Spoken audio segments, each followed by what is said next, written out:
farm community out here in Plain City, where farmers have their own silos and everything. Well, some of the maintenance of doing silos is actually climbing in sometimes and getting the crust off the edges, because when the augers go around in circles, they actually suck the stuff to the middle, but the stuff on the outside normally stays on the outside wall. Well, when that happens, there can be some air pockets in the corn itself, and as they're walking along the top, if they're not secured correctly, they actually will sink down into the middle. So we actually have to figure out, or we've had to develop techniques on how to get them out. What we're showing you today is a gravity wagon. What we're going to do is we're going to stick a volunteer in. We're going to sink her up to her waist, basically. We're going to ask her if she can get out on her own. Everybody's heard of a boa constrictor, right? The snake that actually constricts every time that it squeezes. Basically what happens with the corn is every time you move, the corn fills in the void space around wherever you move. So theoretically, if you were in all the way up to your chest, when you exhaled air and inhaled air, the corn would fill in where you just exhaled and wouldn't give you any space for your chest cavity to expand or contract anymore, and eventually you would suffocate. So we don't have a whole lot of positive outcomes with this. I've been on 2 grain rescues so far. We saved one, we weren't able to save the other one. So the other thing is when we get into a normal grain situation where it's in an actual silo itself, it's not only a grain rescue. We're also talking about a hazardous material. Grain dust is extremely explosive, so we have to put 4 gas meters in to make sure that the explosive limits are fine. We also have to make sure that the gas meters, there's enough oxygen in there for us to breathe and to function without wearing our SCBA bottles and masks. We also have a rope rescue scenario to this on a normal basis, because somehow if the grain level is halfway, we have to get down to that grain level, and we normally have to come in from the top, because once the grain bins are filled, there's nowhere for us to enter anymore. So we have to come in from the top. So we have to rappel in off of a harness to get down to where so there's a lot of different aspects to an actual grain rescue. The part we're going to demonstrate today is basically where we suck in, and we'll show you a coffer dam setup, which is the metal gates, and we'll get into that a little bit. What we do is we actually will try and sink that down in beside them, and we'll build a circle around them by pinning it all together. And when we do that, we actually will scoop the grain out of the center, and we've created a dam so that the corn can't fall back in. So we almost have to go inside, take all the grain out, dump it back out into the outer edges, and then they will be able to finally get their way out of there. It is a very time-consuming process. They're actually going to videotape this off of their helmets so that you can, and eventually you'll be able to see it. Anybody that has us on Facebook, we put these kind of videos and stuff on Facebook so everybody can see the training that we've been doing. So right now, our volunteer is going up in there. You'll see her, they're standing in the middle.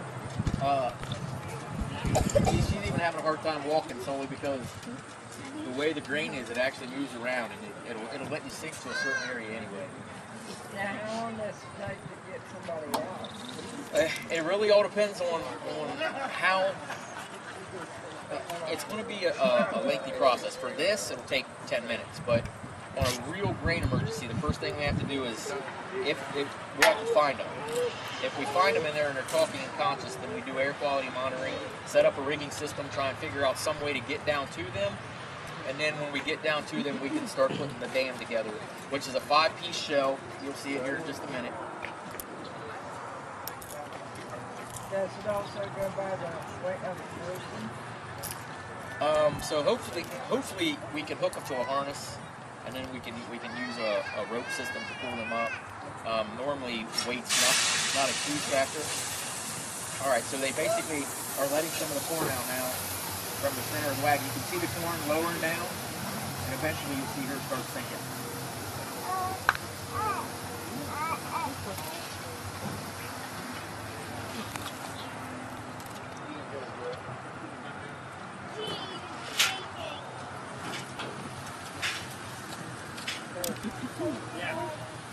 Yep. Sit there. No, they're gonna have to hear or see us. We can go down and Yeah. Probably because he weighs up a bit more than she does. yeah. So.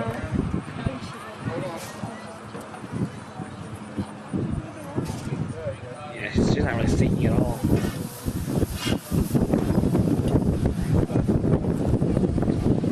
There you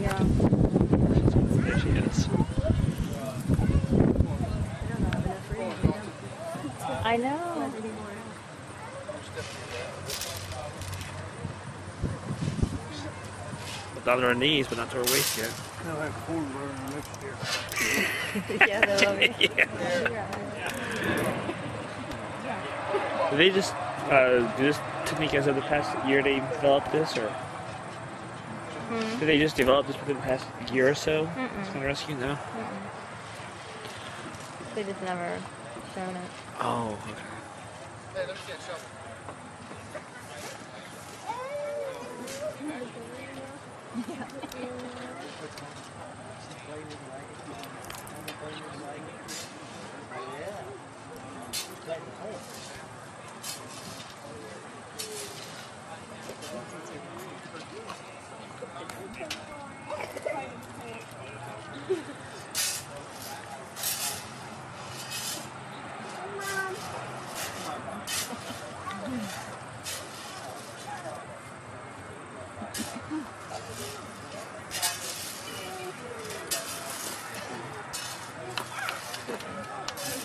Brent has that.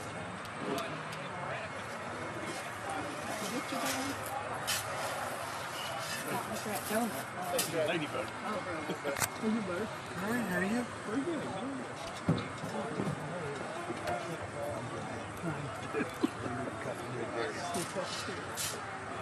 You can see it raining or snowing.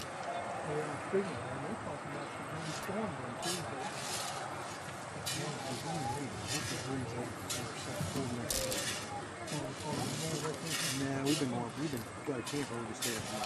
Oh, have you? Oh. Dog jelly stuff in there. And that's good. Good getaway place. Yeah, especially for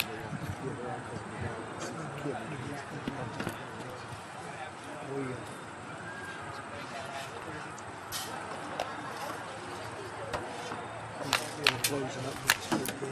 Hopefully it's going to be next week.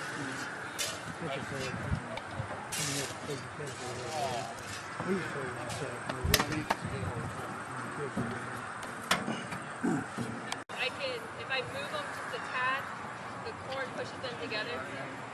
So it's kind of like being stuck in glue. I'm trying, like right now I'm pulling as hard as I can, and my leg is not moving. So fortunately, she only went down halfway, so this is a pretty easy rescue for us. The one thing that we look at when we get to the top of the bend is if she's still talking to us, that's pretty good because that tells us the air quality in there is pretty good.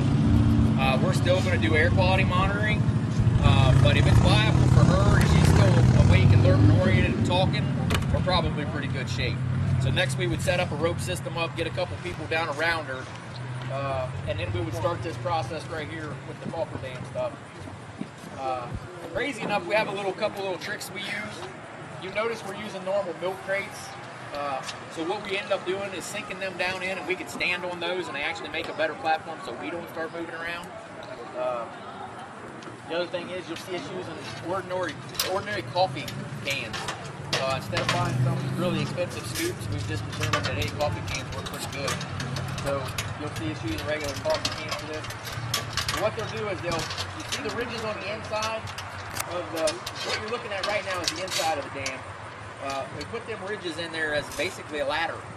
So once we start getting that corn away from her, you can try and get her, use her arms, use her legs, whatever, to start to lift herself up out of there. We also have footholds on the back side of that so that we can drive it down into the corn and get it as low as we can on them before we start digging her out. She's got to almost be, the inside of that dam almost has to be empty to her knees in order for her to start working her way out of there on her own. So what they'll do is it actually makes a full circle, so it's almost like a magic trick. In a couple minutes you won't be able to see her. We'll say alakazam and she'll pop right out the top. But really what's happening is they're going to pin those together. The reason they're in 5 sections is normally at the top of a drain bin, the hole is only so big. So they made them in sections so you could slide them down in one at a time. Because when you see this thing put together, it's a circle that's probably 2.5 to 3 feet in circumference. So you wouldn't have been able to get that down the hole in one piece, and it would have been heavy. So they end up putting it all together. The cofferdam was actually made right here in Plain City. The concept was based off of we used to take 4 backboards and make a square. And and we would jam them down into the square. And then we actually had this fabricated. Hey Jay, who fabricated those? Gingway right there on is the one that actually fabricated these boards.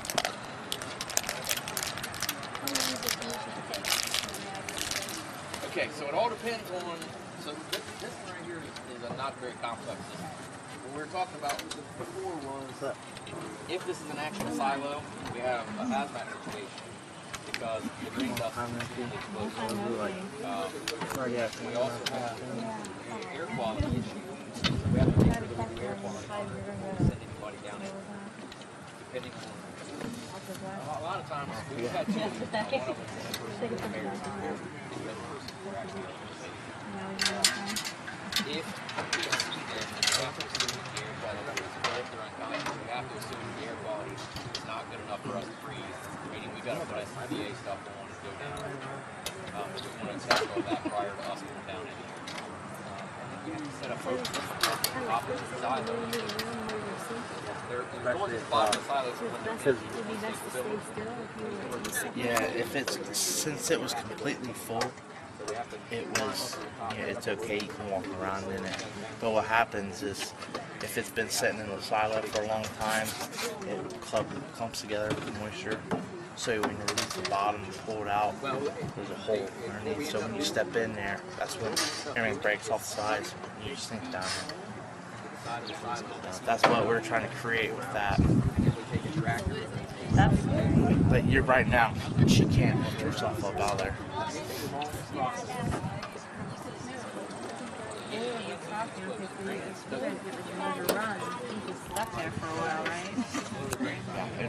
Yeah. See us trying to get her out? Like, we'd all be stuck by the time you guys got back. No. What was it they were saying they were supposed to do? Let the rest of it out and just let her hang onto the side of it. She's tied off. Just keep giving her coffee. Was anybody listening? Yeah. basically the way you prevent it from having It's cold. Like when we was at Colville doing it, we could go through our bunker pits. It's so cold. Oh, it's freezing. It's like 34, 33 degrees. 13, 12. We're actually cutting through Oh. instead of covering it here. She's got,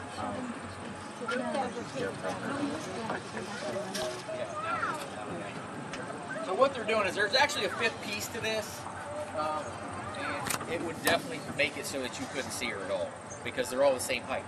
What they're doing is they're actually using that backboard right there and as the fifth piece so that you guys can still see what's going on. You can see what she's doing, what she's capable of doing. If she was conscious, we may try this first because it is a little claustrophobic to get all 5 pieces around you. It's about a foot above you once you're in there. hey, Jay. Yes. We have 10 minutes. Be about we should have her out. Very good. So now basically because she's conscious, she can kind of help us dig herself out. All she's basically doing is moving the corn inside where she's at, outside to the back out to the existing area. Being so dusty inside of there, what kind of lighting? How bad is the lighting in there? It all depends on what time of day it is really, and how many hatches there are. I mean, in most silos there are no windows. Right, right. So you're looking at the only light you're going to get is what's coming in from the scuttles above you. But normally it doesn't take a whole lot to light it up enough that you can see what's going on. The one, I mean, now mind you, this was probably 10 years ago. We went with Mechanicsburg on one of these rescues, and we had no problem seeing it. Unfortunately, that ended up being a fatal because he actually got sucked all the way to the bottom down his goggles. We had no problem visualizing that. But that run we did actually cut. So one of the first people over there asked me, well, what happens if they're all the way sucked down in?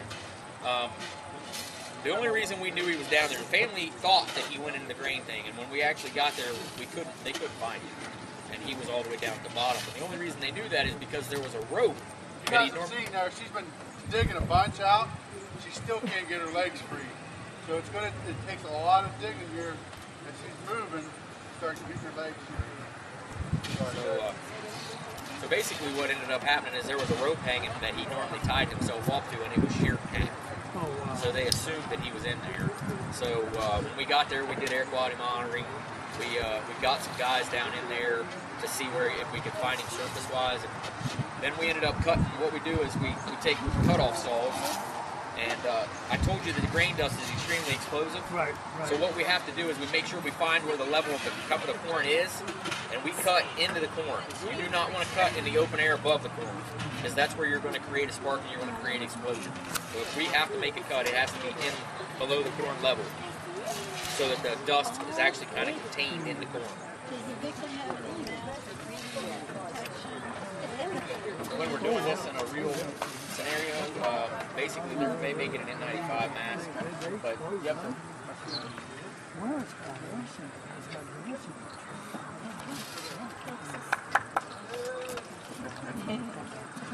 So,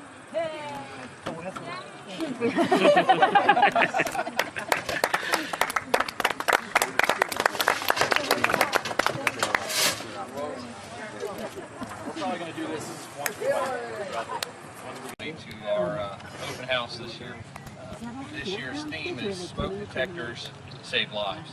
So when you get home tonight, go ahead. If you haven't done it lately, press the button on your smoke detector, make sure the battery works, because those are the things that are going to help keep you safe. And that's what we're all about here at Pleasant Valley. As most of you probably have heard over the last couple months, we lost one of our firehouse friends. Without much ado, I'll get introduced Lieutenant Scott Cantrell for our presentation of Ashes History Memorial.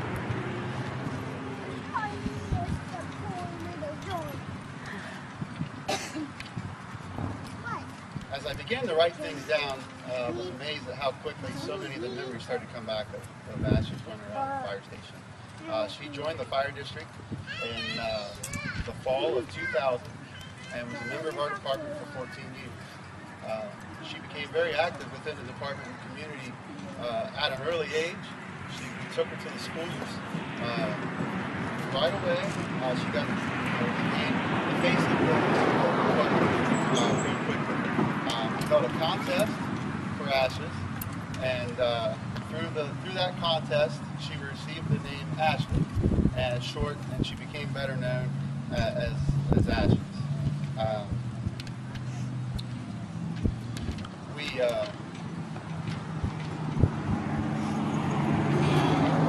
Shortly before we moved into the new station here, we were able to house train her at the old station, which is down on Chillicothe Street. But as in most situations, there's some accidents that occur from time to time. And on one certain late evening or morning, someone had given her a special treat that night, and certain lieutenant was working for me, and she made quite the mess at the end of his bunk. And when he woke up that morning, he had quite the deal to deal with. Fortunately, there was no runs through the night, or he would have been quite surprised that she involved his boots. But once we moved into the station here, we knew that Ashes was going to be into the public eye a lot. So we chose to teach her a lot of tricks, and we wanted to take it a little step further than to sit and shake, things like that. So the guys worked with her, and she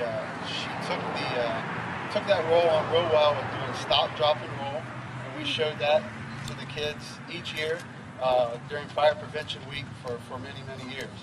We were also able to teach her how to crawl under fire or crawl under the smoke. She would drop her front right shoulder and lay down and keep her head down on the floor, and she would push herself across the floor. So the kids were able to take a lot from those experiences and seeing her do that and understand what we were trying to get across, to them. After a while of being into the new station and having a new kitchen table that was set up and everything for us, she quickly learned that if the tones dropped and we were having lunch or dinner, that meant that was a buffet for her. She chose, or she was lucky or fortunate on more than one occasion to have a steak dinner from time to time, or some sloppy joes during lunchtime. So we learned very quickly if those toes dropped at lunch, we put our plates up pretty high. So, of course, she loved her snacks.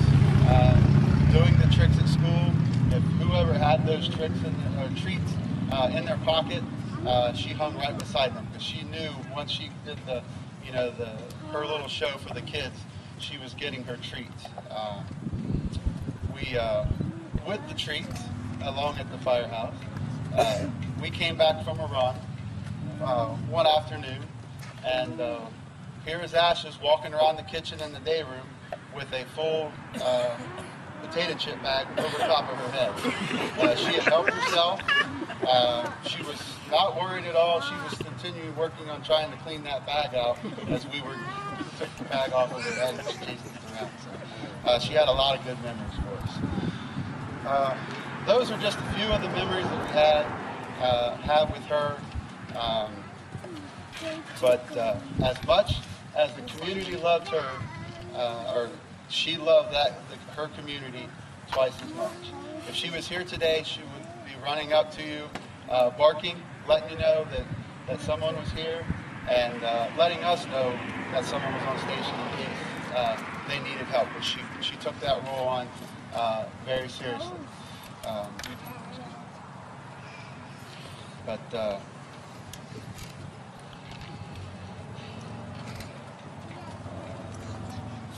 So the next time you come into the fire station, she was always here to greet everyone that come in.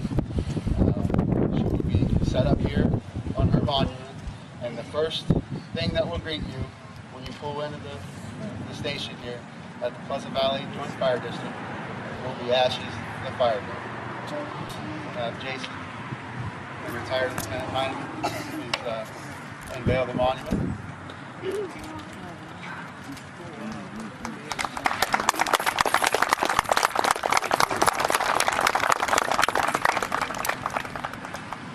Give a little thanks to the Hughes family. They donated the plaque that was secured to the front of the monument.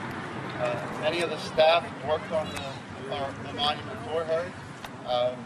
Firefighter Jeremiah Bates took the statue, and if you would take a picture of, or look at a picture of her, all the spots in her eyes and everything are in the same location that was on her. So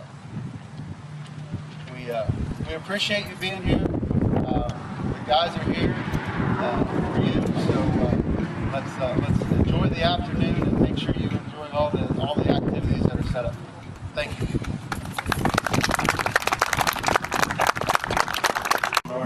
That's behind me. Okay. This is Firefighter Brian. This is Firefighter Shane. This is Kyle. Kyle's going to learn us today. Kyle's going to teach us. Kyle's going to teach us. When do you check your smoke detectors? Once a month. Once a month, absolutely. When do you change the batteries in your smoke detectors? They're not working. Every 6 months. When you roll when you roll the clock stack, you change batteries in your smoke detector. It's a good time frame to figure that out. Good job, Kyle. Okay.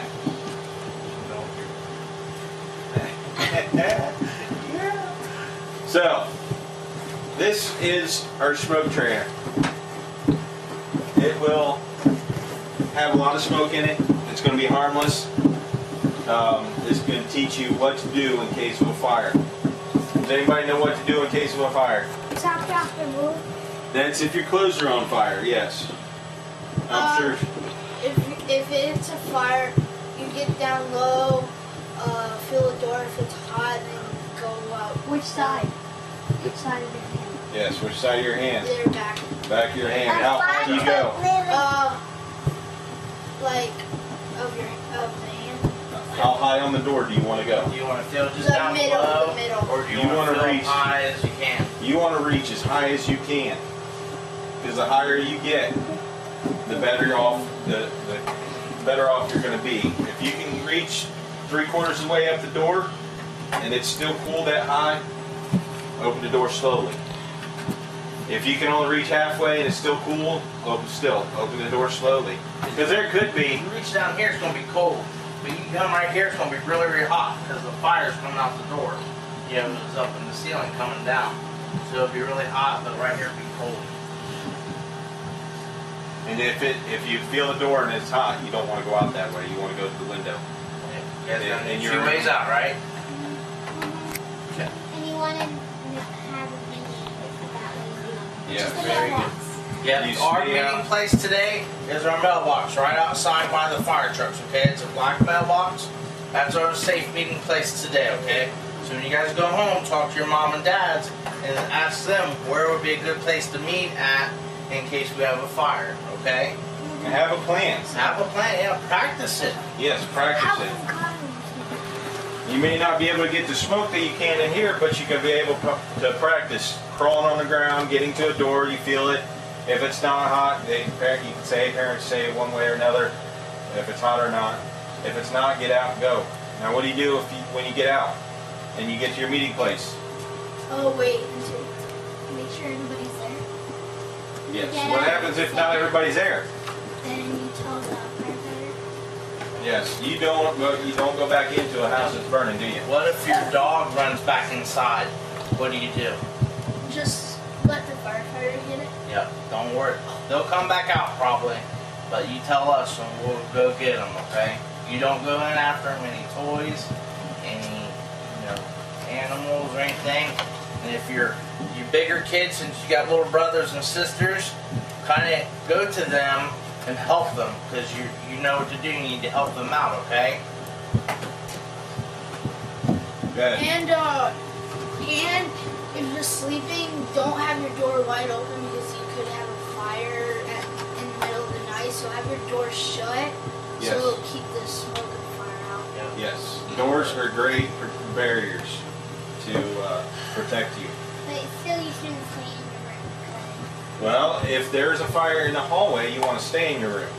Because that's when you go to your window, you break out your window, throw all kinds of stuff out the window, get a towel, wave it out the windows, yell, scream, let us know that we're there. Because we're going to be walking around the house. First thing we do, one of the guys is going to walk around the house. They're going to find out if there's anything out on the lawn, if it's on the second floor. If you're on the first floor and you can get out the window, get out the window. What if your toys get on fire? Let them, because you can replace them. Toys. You can't replace yourself, can you? If your exercising get on fire, You want to stay out. Yes. So like if you are on the second floor, if you're like kind of like by your roof, do you want to like climb up there and get there and On the roof? If You want to stuff stuff underneath the door to keep smoke, and it just creates a little bit more of a barrier for the smoke. You want to stuff things under the door to keep it kind of sealed. And you want to get to your window. You don't want to crawl out the window and get on the roof because you don't know if the roof above you is on fire. So you want to stay in your room and get to that window. That way, clean air is coming in that window. Yes. If your room was on fire and you're on the second floor, would you just be able to jump out the window? Because you don't want to break the leggers. But if you can get out and go down safely, that's what you want to do. Yes. Yes. What if your door burns down? Then you got problems. What can I do? Yes. When you get out, you just want to stay out. Yes, Yep, you do. Absolutely. Good job. At my daycare, we went to like this fire museum, and they said a safe ladder would be okay. Yep. If you have a ladder and you know how to get it out the door, yes, I have one at my house, and I have taught my daughter how to use it.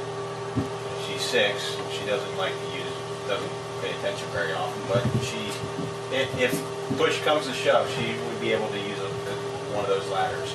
There are all kinds of them. They're great tools. They're not to be playing with. They're only in case of emergency. And what about if you have like, if you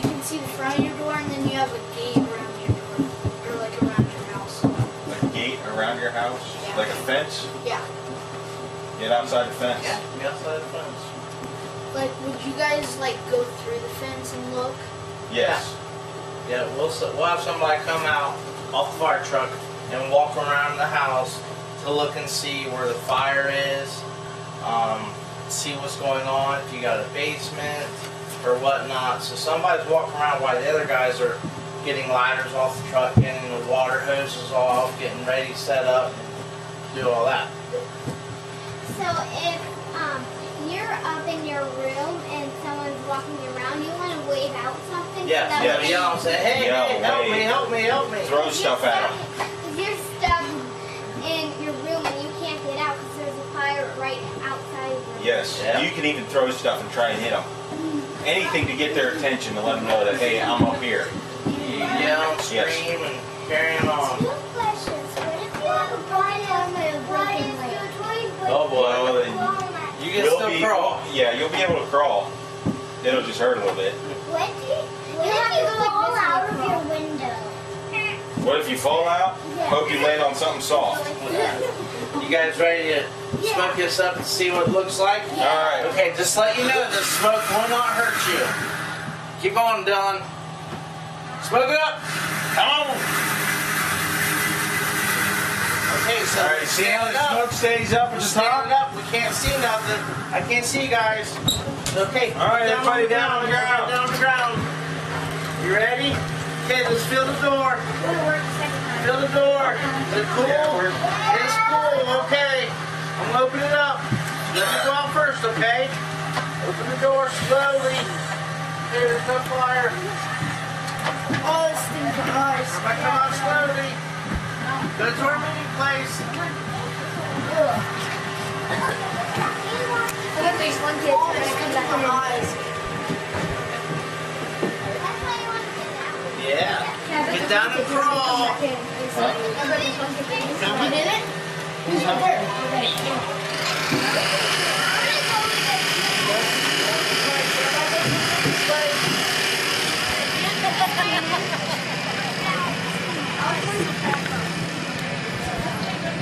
Robert. Good job, guys. Just wait, we're ready to go, sweetheart. You guys did a really good job, so now you would know what to do. Oh, that's ours. Yeah, if that was real fire, real smoke, it'd be super, super hot. And it'd make you all go to the ground anyway because you can't stand up because you couldn't breathe or see anything. Firefighters need to wear helmets when there's fire. Yep, we got the gear and everything. So that way they can. Yep, And it'll protect their head. yep. Okay. Most people think it's oxygen, but it's not. It's just regular air, just like we're breathing right now.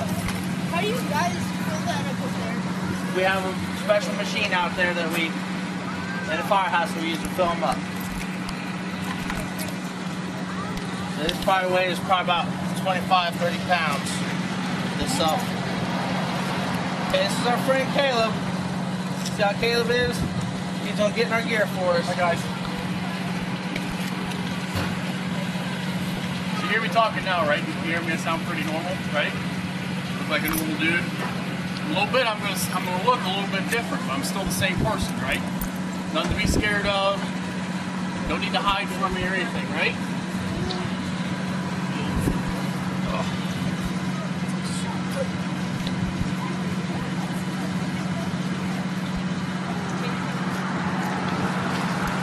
Put these pants on, right? They're gonna protect my legs so I don't get burnt, right? Buckle them up. Put the belt on. And I got these red things. What are these called? What are they? Suspenders. Well, I think I need suspenders. In case they get real wet, right? They start sagging. You don't want them sagging, right? Just like Santa Claus. Santa Claus wears suspenders, right?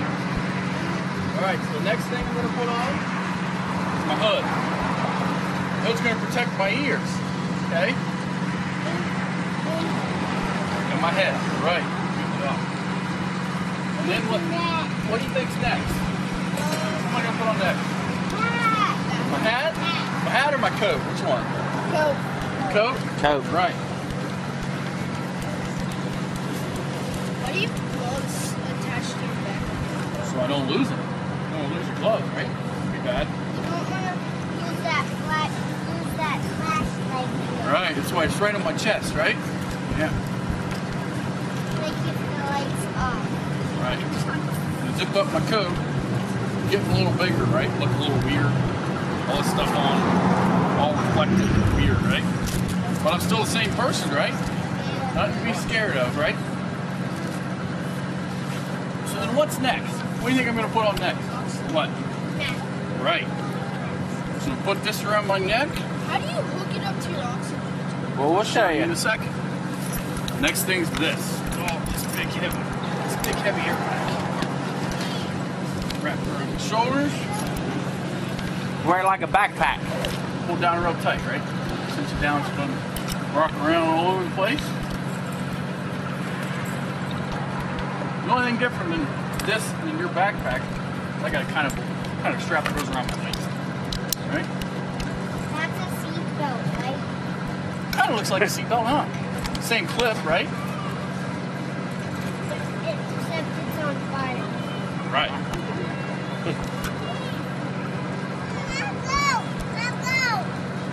Does it make it really tight when you try to put all that? Yeah, it's kind of tight. It's kind of tight. So now you're gonna hear a ring, okay? It'll be kind of loud, right? Hear it? That's not too bad, right? So you guys, see, this is stuff you guys don't get to see us do when we come to your house or anything on emergency calls if there's a fire or anything. We'll already have this stuff on. Yeah, we already have all this stuff on ready to go. So next thing I'm gonna do is put my mask on. This is where it gets kind of weird, okay? Nothing to be scared of. Still the same person, same guy, okay?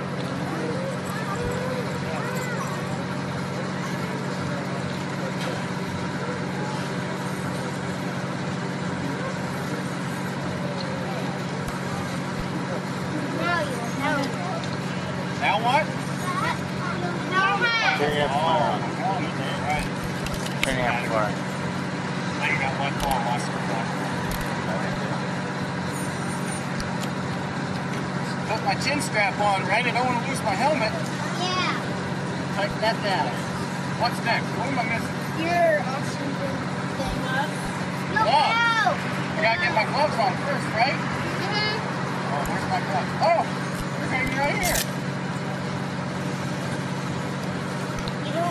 You guys have to do this like quickly. Yeah. Yep. We got a minute and a half. Yep. We tried to do this All this in a minute and a half. in 1 minute 30 seconds to 2 minutes because we gotta get going. Gotta get on the truck and go. So. So you asked a minute ago, what was the question? How do I connect my air pack to a mask, right? You wanted to know how that happens? Clicks right in here. Take one breath, and my bottle turns on. Ready? So now he's breathing on air, just like what we're breathing out, but it's all safe in this mask, so no smoke will get to him. So Still the same person, still right? same, still our friend Caleb. Is anybody scared? No. Good. Why is that? Why do you have like a ding thing? The bell? Well, here, let me show you. Caleb runs out of air. We get down to 1,000 pounds, 1,000 psi. This is a 4,500 psi tank. Rated for 45 to 30 minutes. Depends on how hard we're working. You're off, Caleb, just so you know. So once we get down to 1,000 pounds, that bell will start ringing. You hear that beeping sound? That's his. There you go. He knows, and everybody else knows that he has 1,000 pounds of air left in his cylinder. So we gotta find our way out, get out, or call for help to get out, and have somebody come in and bring air to us. They'll last just how long, Shane? Depends on how hard you're working. Okay. If it took you a half a bottle to get into a place to work, and you realize you gotta be air maintenance conscious, it's gonna take a half a bottle to get back out. Okay. Usually about 1,000 pounds, you're going to end up with about 5 minutes left of air. And by that time, you're going to want to get out anyway. Okay. If you're ringing, both you and your partner are going to get out. Okay. It's a 2 in, 2 out rule. That way we have our accountability for our own guys. Now they do have accountability on scenes where we've got tags on our helmets that says, okay, this guy's from this engine, this guy's from here. But when we go in, we're going to go in, 2 out. If one of us is working a little harder than the other one, or one of us is breathing a little harder, and the bell starts ringing, you both are going out, regardless of how much the other person has in there. It's a buddy system. Now, we have a special thing on our gear. It's right here.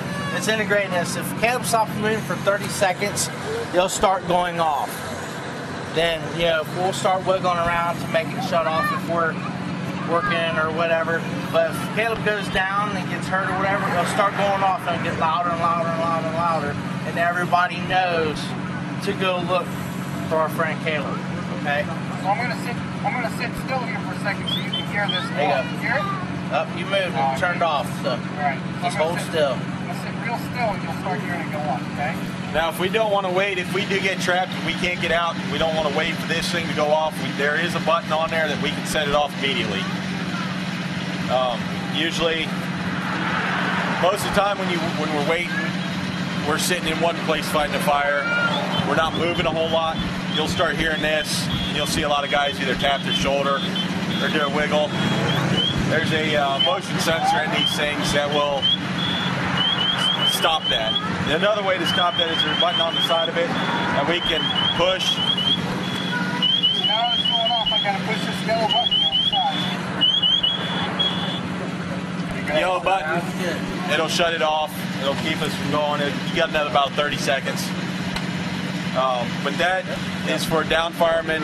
We go to that sound. We go to where the down fireman is. That is scary. Anybody ain't clutching anything? How much is all of the weight total? It's about 80 pounds altogether. Yeah. Wow. It also depends on what everybody carries in their gear. And everybody carries a whole bunch of stuff extra other than just what you see here. We got tools in our pockets. We got rescue straps in our pockets. The other thing is when you get off the truck, if you don't have a tool, you're worthless. If you don't have a pike pole, and it all depends on what kind of fire you're going on. If we go over there on a fire, you get off the truck with a pike pole so you can get to the ceiling and pull the ceiling down. Because fire gets in between that drop ceiling and the actual ceiling, the roof or whatever. So it all just depends. You can get off the truck with heavy metal tools, or you have a fiberglass tool. It all just depends. Each spot, each position, each seat has its own job to do. So one guy will grab the nozzle and the hose. His job is to put the fire out. Another guy hooks to the hydrant. And your driver and your lieutenant gets off the truck. He walks around and makes sure everything's where the disconnects are, where the fires are, or anything. And the driver, his main job is get the water to the end of the hose. So each position has its own job title. Then we all come together and work together at that point. Now, you guys were asking about weight. When we come off the truck, gear is dry, about 80 pounds with everything that we have. When we get into a fire and start working, our gear is going to start soaking down with water, and it's going to increase the weight. It could get up into upwards of 120, 130 pounds extra that we are carrying around. So that's going to also impact our work. It's going to put us under a little more strain. We're going to use our bottles a little more. And usually what we try to do is we go through 2 bottles, and then you're out for a little bit, get kind of rested and rehab and stuff, and then you can go back in and work some more. We're very lucky around here too that we have enough firefighters in Central Ohio that there's a lot of people fighting to do work on the fire scene. You actually get to a fire and you make it through 3 bottles, you got to do a lot of work. That's pretty impressive on most fires to get through 3 bottles. Because like I said, we can have 75 firemen here in a matter of 20 minutes. And the closer you go to downtown, the more you get. Yeah. You go to Columbus, in a working house fire that you would have 20 people here working on, they might have 80 dudes there working on it. And one good example would be their fire press works. Yeah, I had everyone here. About 550 or so guys, and it wasn't necessarily the fire itself that we needed that many. It was the air temperature because, like I said, this stuff gets hot, this stuff gets heavier and heavier. We need to get out and rehab and cool off.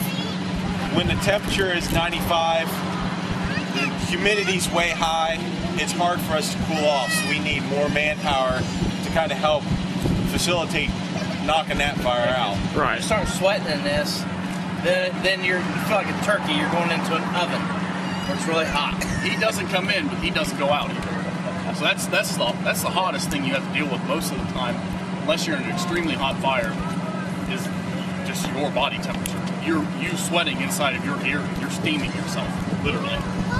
So. All right. Well, thanks, Caleb. Thank you.